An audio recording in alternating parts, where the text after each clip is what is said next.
This visual attests to the poor state of learning laboratories in some of the public secondary schools in the Federal Capital Territory.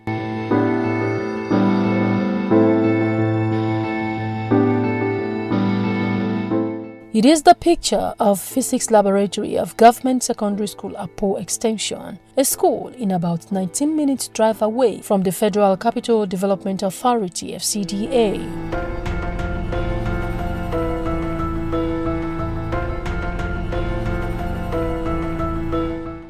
The AD4 TV radio crew had 30 minutes stay in the laboratory. Our stay revealed the available equipment in the physics laboratory. AD4 TV radio here presents to you the only physics learning aids available to over 70 science students in the school.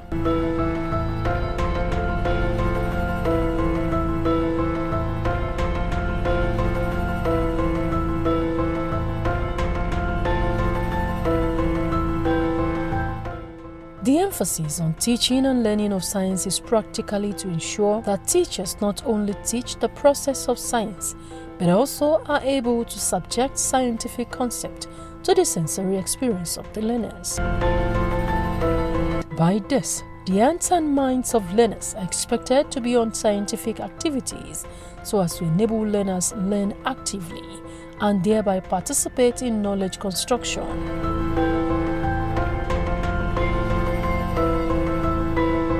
This physics teacher who teaches in the Government Secondary School Apo Extension says the narrative is contrary to the poor state of the laboratory in the school, as this continually hinders effective teaching and learning of practical physics.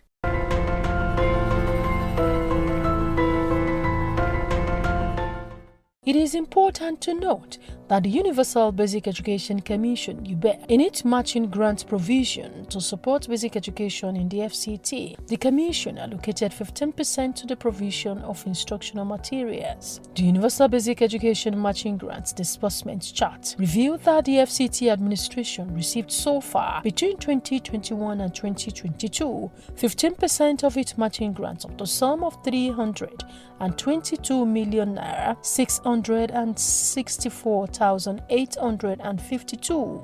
The FCT 2023 statutory appropriation document obtained by the AD4 TV crew further reviewed our selective budgetary allocation of the FCT to equipping biology, chemistry, and physics laboratory of a particular school, leaving other schools unplanned for and jeopardizing quality learning in over 67 senior secondary schools in the FCT. These science students share their experiences on hands-on learning of science subjects in their schools. Since the early 90s, Nigeria got it wrong on investing in basic education. Yes, we have the Universal Basic Education Act that stipulates funding, dedicated first-line charge funding, that also provide this funding to states with counterpart funding to access and invest in infrastructure, in hiring teachers, and ensuring that basic education is at its best across Nigeria. So today, when you look at the 36 states in the FCT, some states are doing well in providing counterpart funding and accessing these resources. The fact that I say they're doing well in accessing it does not mean they're doing well in utilizing it. Because I know that, for instance, Adamawa State is now accessing 2020-2021 and implementing their action plan using these resources. But interestingly, when you take a trip, just 20, 30, 40, 50 kilometer trip away from the capital, what you see is dilapidated building. Sometimes this building, there are no roof, no access to wash facilities, so no toilets, no water. So what it means is if there's a girl going to that school, anytime she's on her menses, she would lose 3 to 6 days important class. So for me, my assessment is basic education is not doing well. Today, that's why you have parents not even sending their kids or their wards to public primary school. When you look at data, states are accessing this money, but when you go on the ground, the releases is not commiserable to what you find on the ground. For me, one, corruption is a big part of what is responsible. Two is the fact that nobody is looking at the implication of the fact that we're not investing in Nigeria's future.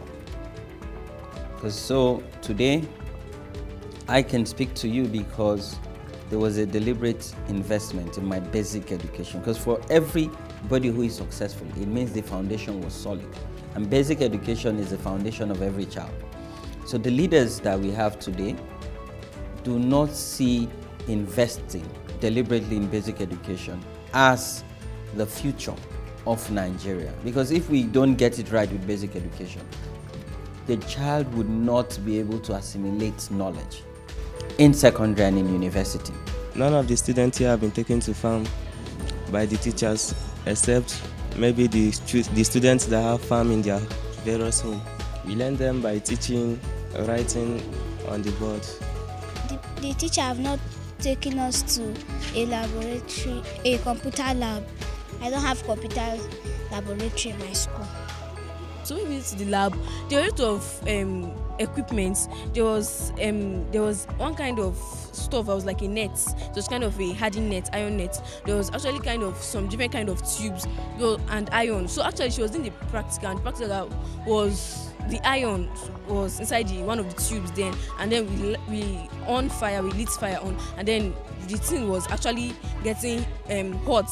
So the thing we were actually doing was method of heat transfer, that is convection, conduction and radiation. But actually when I got to the place was actually kind of sophisticated, because the place was not swept. It's as if they just abandoned the place. Like by the window side, you're actually going to see that they kept some books there. You also see that there's a drum there. The place have not been swept. The place is just there. The equipment are on the floor. They are not properly kept.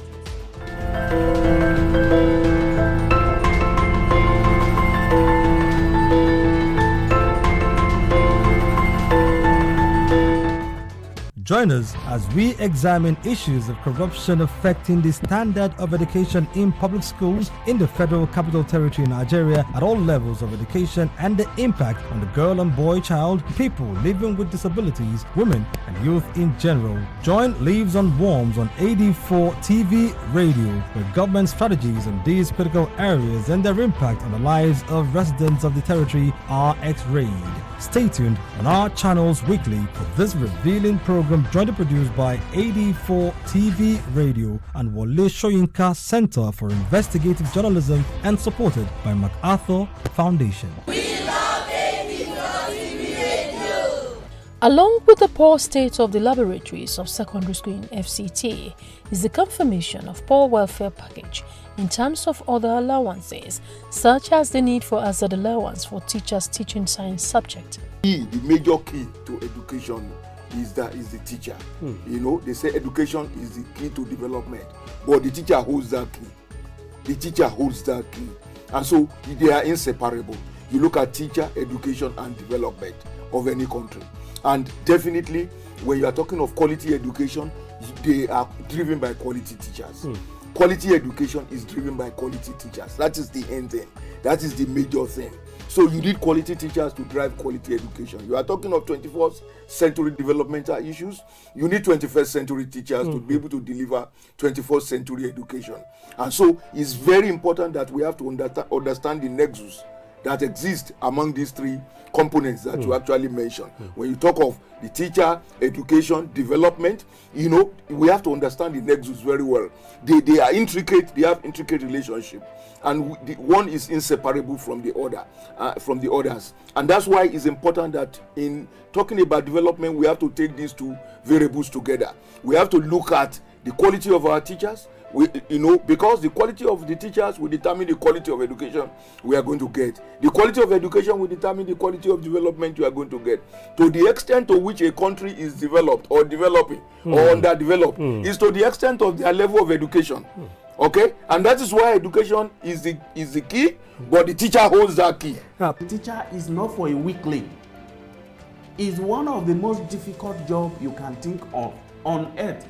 Teaching is the only job where you work in the daytime and then you take work home to do at night so that the work of the next day will be done. Teaching is the only job where you are on holiday but you are working assiduously so that the work that is ahead of you when the school resumes can be done effectively. The marginalization of the Abuja original inhabitant, because we're talking about the FCT, and the analysis you talked about, nature of schools.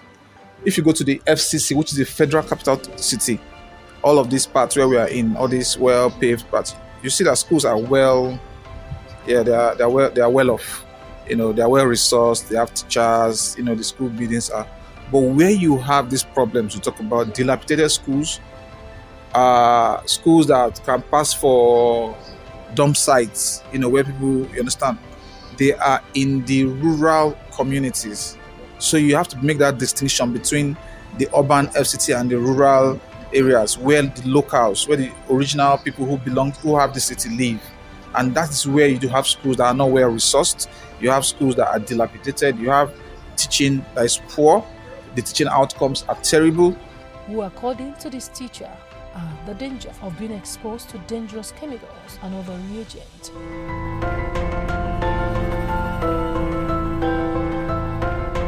Teacher welfare is manageable, but government need to do more, especially in the area of science subjects.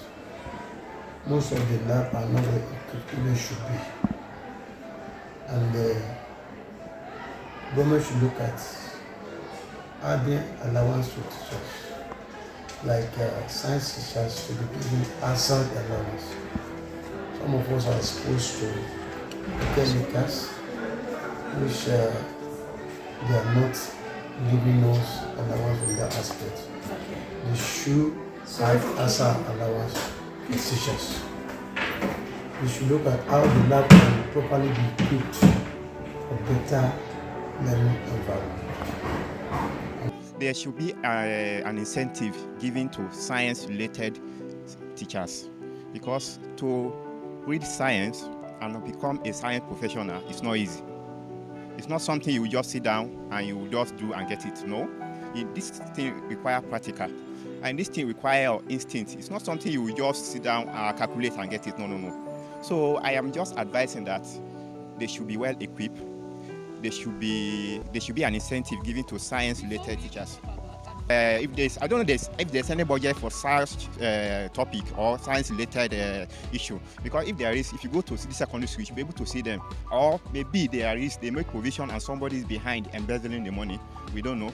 But I'm just thinking that there is nothing like that, because if there is, and the government is working, they'll go around. Since the money has been given out, they'll go around and supervise whether this thing has been done here, the laboratory has been installed, or so many things have been done. So I don't think there is.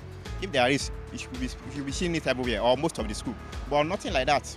Because why I'm telling you this now is I have a first-hand experience. Because when I finished my university, I was looking for a job. I don't get a job.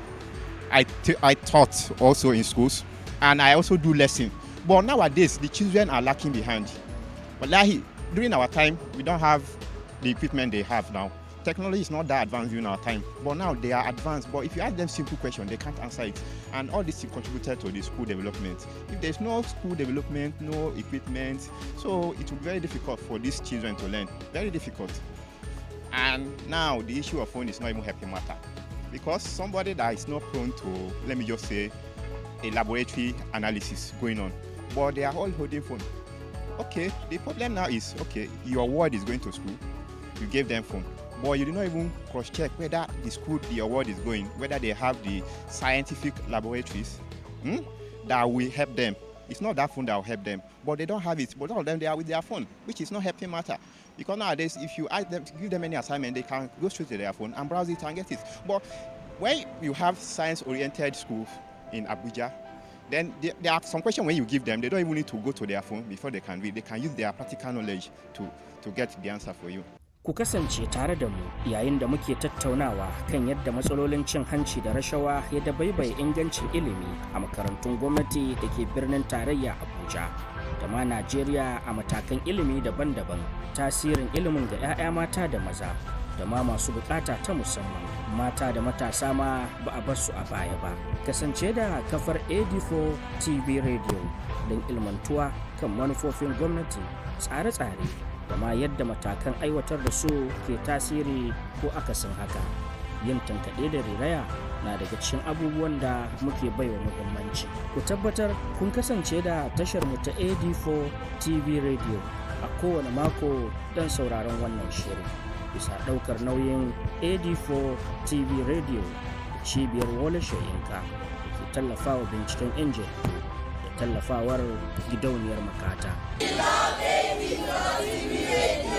Welfare for science teachers in secondary schools. I think science teachers are superheroes. We are in the generation where STEM is now a thing. So, everybody wants to be in STEM. Most countries in the world now invest so much in STEM, and they make sure that their teachers are well taken care of. In fact, you have countries that even send STEM teachers on on scholarship. They send them to go and learn.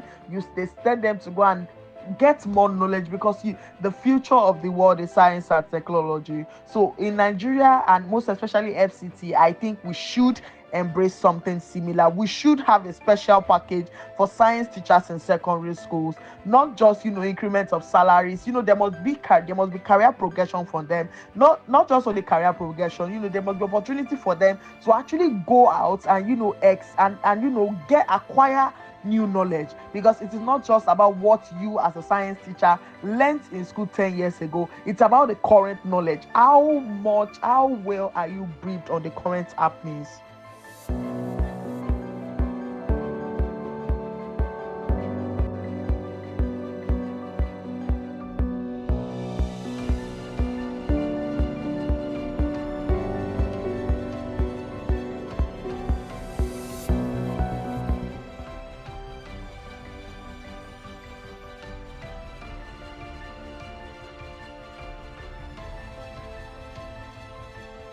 I'm a witness because I left a school because of such.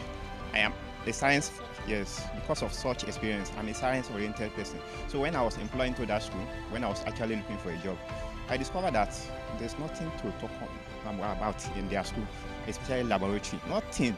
You can't call yourself a science student and everything you do is theory. No. We are in a practical world now. Technology is taking over, innovation. But most of those schools in Abuja, my friends too have been saying the same thing. What you are experiencing is not good. No equipment at all. So science students, you need to expose them to the latest technology so that they will be able to learn and impact the environment tomorrow. So if they are not exposed to such, then it's very bad. And we are lacking that in Abuja mainly. Many schools are visited in the suburb of FCT. No laboratories in schools, talk more of science learning facilities. This is very true. Honestly, I have experience for days when it comes to this, and then I actually wonder that how will these children be able to compete with their colleagues on the global stage, because they are more or less not exposed to certain things that make education, that makes learning easier. Yes, it is not even just about laboratories alone. Some of them don't even have standard classrooms. Some of them stay in classrooms where you have leaky roofs, you have no windows and all of that. So no science laboratory. In fact, some of them have never seen a laboratory in their life. Some of them have never seen a human skeleton. I'm not talking about a real human skeleton, but all they see is just pictures. Okay, you're telling them, okay, this is what this is what the intestine looks like, and the only thing they can see is even pictures. Some of them don't even get access to these pictures. So it really affects learning. And Abuja Project Coordinator for the Civil Society Action Coalition on Education for All, Odinaka Ahanono, speaks on the welfare package of public school teachers in the Federal Capital Territory. When you talk about teacher welfare, you are looking at generally the package from their salary and other incentives that they take home. An incentive is something that supports the teachers to also take care of themselves based on the kind of job they are doing in Nigeria. So it's a kind of fee, salaries, other fundings that accrue for their welfare and their well-being. But actually, you need a well-motivated teacher to drive quality education. Believe you me, so many people were leaving the job. In fact, you will be surprised. When people initially, when they started leaving teaching profession because of the attraction in other places. Yes, they started leaving for jobs like customs and then immigration and things like that. But now it will surprise you that people are even leaving for civil defense jobs. See this civil defense thing. People are leaving teaching the mother of all professions to go and join such groups and such other jobs. So in order to motivate people, in order to mobilize them, in order to rejig the whole education sector, because believe you me, you need these teachers and you need quality ones. Look, and to get them and to retain them is very difficult. You have to do everything possible, because immediately they get offer in other areas, they will leave. So to tie them down, you need certain things to attract them. And that's why the president was thinking of rural posting allowance, things like rural posting allowance, difficult subject allowance like science subjects allowance, and even housing scheme for rural teachers. Okay, rural housing schemes for teachers in rural areas, and all this package to ensure that we are able to retain these people, because we don't want them to leave. You're already talking about the death, the shortages. Okay, if we don't tie them down, definitely something is going to happen. They will leave, and we don't want them to leave. Okay. So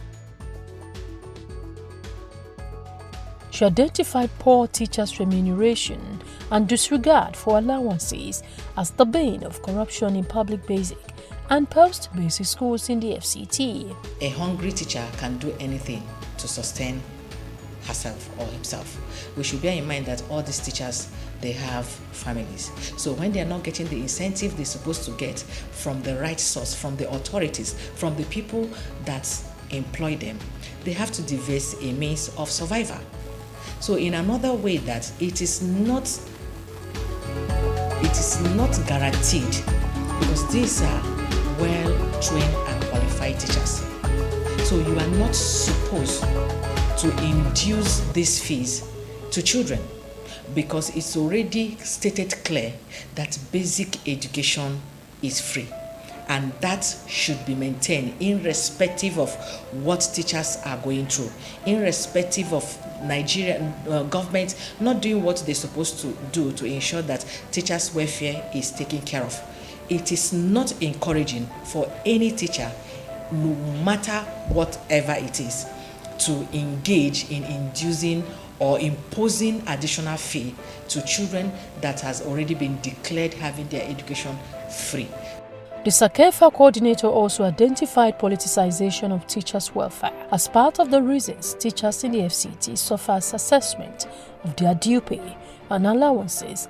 So I am disappointed to tell you that teacher welfare in the FCT is very, very poor.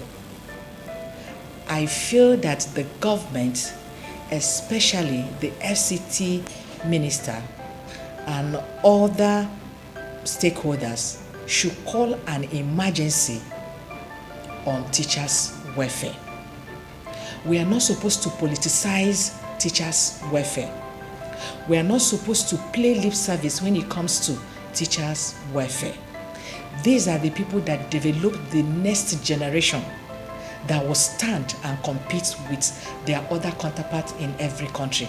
So the case of the FCT is a case of impunity, where they have so much power and influence and leverage, and they don't give a damn, if you allow me to use that word. They don't give a damn because there are no consequences. And I think I need to stress this: education is a fundamental human right. It is covered in the Constitution that education for every child is a right. So either you're poor or you're rich, government is meant to ensure that you get educated. And then Nigeria is a signatory to the Sustainable Development Goal, and Go4 talks about access to timely quality education for every child. So for me, the implication is that we are trampling on this right of these kids. But most importantly, we're sending the wrong message, generally saying, if you're not wealthy, if you're not rich, and you're not your parents or your network is not around power, it means you cannot enjoy your own rights or a basic necessity that government is meant to provide.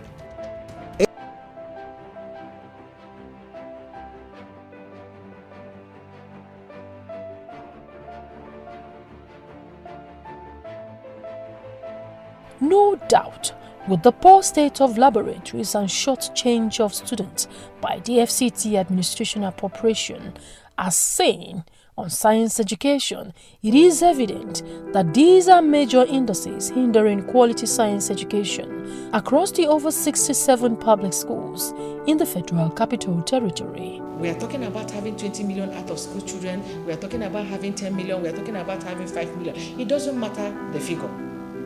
If it is a child that is out of school, we're supposed to be worried about that. So these are some of the things that we need to look inward and see that every sector do the right thing. We all have a role to play. The teachers have a role to play to ensure that they stop these hidden charges they are imposing on children, that is making parents to withdraw their children from school and in turn causing the high number of out-of-school children. Then in the other hand, government should ensure that teachers' welfare is taken a priority. They should make sure that teachers' welfare is taken care of, because these are the people that are training and grooming the generation that we're expecting to take the leadership of this country in the next phase of our life. Thank you.